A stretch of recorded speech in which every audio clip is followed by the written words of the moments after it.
পূর্ব বর্ধমান জেলার পূর্বস্থলী চক্রের অবসরপ্রাপ্ত শিক্ষকদের বিদায় সম্বর্ধনা এবং নবনিযুক্ত শিক্ষকদের সম্বর্ধনা অনুষ্ঠান অনুষ্ঠিত হল পারুলিয়া তপস্যা মহিলা সংঘ সভাকক্ষে। পরিচালনায় পূর্বস্থলী চক্রের সকল অঞ্চলের আহ্বায়ক ও সকল শিক্ষক সংগঠনের ব্যক্তিগণ। অনুষ্ঠানে উপস্থিত ছিলেন পূর্বস্থলী উত্তরের বিধায়ক তপন চ্যাটার্জি মহাশয় ও পঞ্চায়েত সমিতির সহসভাপতি কালীশঙ্কর ব্যানার্জি মহাশয়, কালেখাতলা ২ নং গ্রাম পঞ্চায়েতের প্রধান সম্পিতা রাজবংশী এবং বিভিন্ন বিদ্যালয়ের শিক্ষক শিক্ষিকাগণ। আপনারা দেখছেন পূর্বস্থলী থেকে সুধীর শাহের রিপোর্ট, নিউজ নদিয়া এক্সপ্রেস। চ্যানেলটিকে সাবস্ক্রাইব, লাইক, শেয়ার এবং ফেসবুক পেজটি ফলো করুন আর দেখুন নিউজ নদিয়া এক্সপ্রেস। এরপর বরণ করে নেব আমাদের সহসভাপতি মাননীয় কালীশঙ্কর ব্যানার্জি মহাশয়কে। তারপর বরণ করে নেব আমরা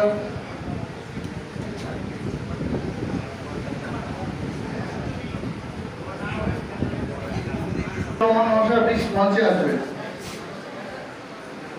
স্যার, আপনি মঞ্চে আসবেন স্যার।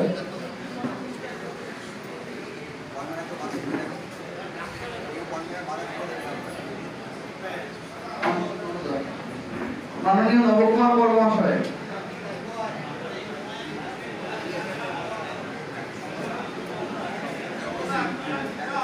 আচ্ছা চারটি সংগঠনের প্রতিনিধি মাননীয় নিহাররঞ্জন গোস্বামী, আপনি আছেন? হ্যাঁ, ঠিক আছে।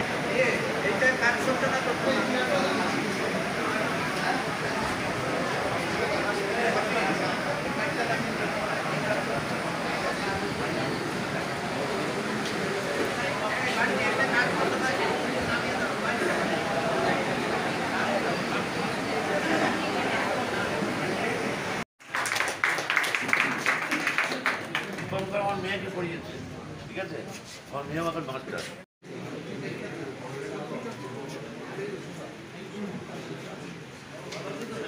আমাদের পূর্বস্থলী চক্রের সকল অঞ্চল কনভেনর এবং সকল শিক্ষক সংগঠন এবং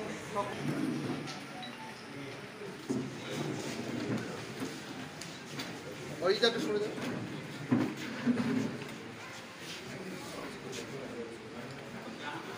পূর্বস্থলী চক্রের পক্ষ থেকে আপনাদের সবাইকে অভিনন্দন জানাই। একটু আসেন না সিমলে এপি স্কুলের পম্পা বারুই, সিমলে এপি স্কুলের শেখ আরিফ মোহাম্মদ আসেন। আছে আরিফ? হরিনগর জিএসএপি স্কুলের অসীম বিশ্বাস এবং কাকশালী চর এপি স্কুলের শফিকুল ইসলাম মন্ডল আসুন। না শেষ, শফিকুল এসেছে? দাও দিয়ে দাও মঞ্জু দাও।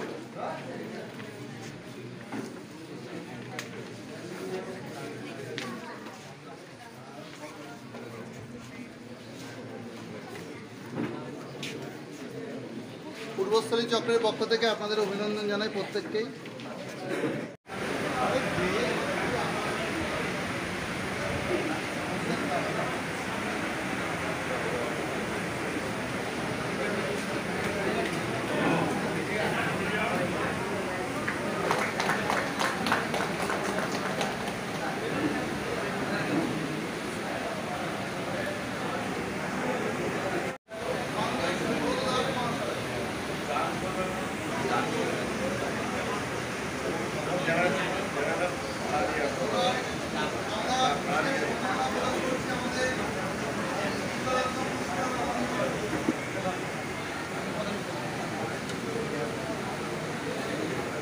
এবার আমরা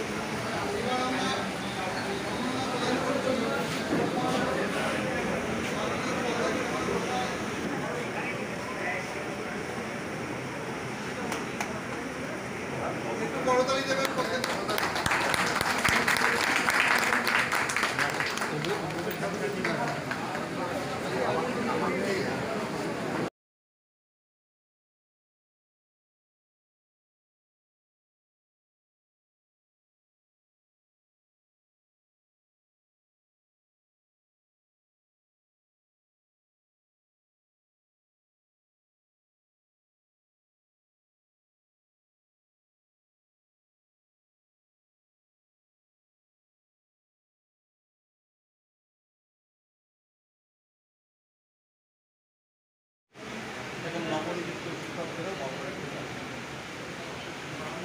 আমাদের অপর বিদ্যালয় পরিষদ মাননীয় এসআই সাহেব আহ্বায়ক হিসাবে এই অনুষ্ঠানটা আমরা সংগঠিত করি।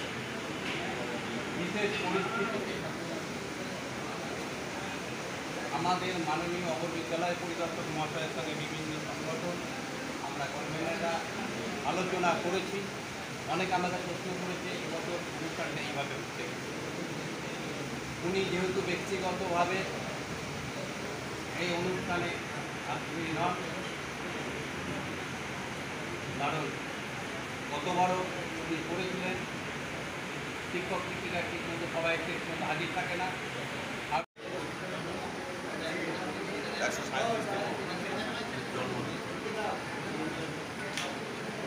তিনি অধ্যাপক ছিলেন, অধ্যাপনা করেছেন। পরবর্তীকালে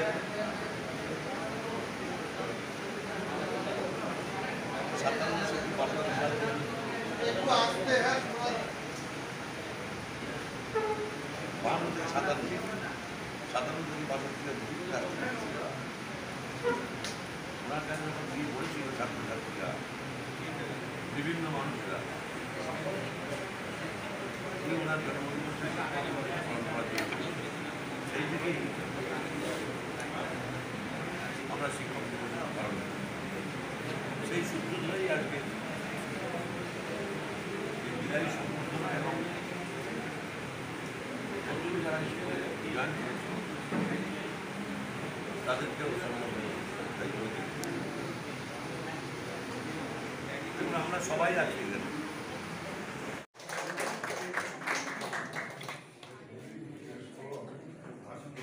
মানপত্রটি তুলে দেওয়া হচ্ছে দিকপুর প্রাথমিক বিদ্যালয়ে।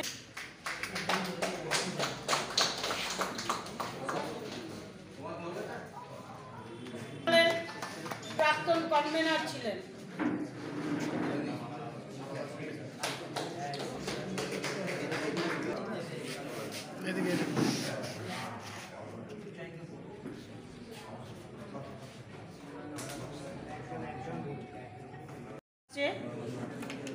মাঝখানে 2014 সাল থেকে 4 বছর এই শিক্ষক দিবসটা যে কোনো কারণবশত বন্ধ হয়ে যায়। 2018 সালে আবার আমরা বেশ কয়েকজন শিক্ষক শিক্ষিকা এবং কনভেনাররা মিলে সেটা আবার চালু করি। মাঝখানেও লকডাউনেও ছোট করে হলেও আমাদের শিক্ষক দিবস অনুষ্ঠানটা হয়েছে। এবারেও কিন্তু আমরা চেয়েছিলাম আমাদের যে পরিচয় অবর বিদ্যালয় পরিদর্শকের করণ, সেই ছাতার তলায় আমরা আমাদের শিক্ষক দিবসটা পালন করার চেষ্টা করেছিলাম। কিন্তু যাই হোক, যে কোনো কারণবশতই হোক, অবর বিদ্যালয় পরিদর্শক উনি ওই জায়গাটায় একমত হতে পারেননি বা আমাদের পাশে থাকতে পারেননি। তার হয়তো কোনো সমস্যা বা অসুবিধা থাকতে পারে। তাই বলে আমাদের শিক্ষক দিবস বন্ধ হয়ে যাবে না। আমাদের প্রত্যেকের স্কুলে কিন্তু ছাত্রছাত্রীরা যথেষ্ট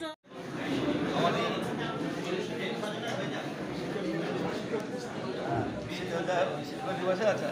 এরপরে আছেন আমাদের প্রধান সুস্মিতা রাজবংশী, আমাদের শিক্ষার কর্মাধ্যক্ষ বল্লভ ঘোষাল, আমাদের বাঞ্চি দাস।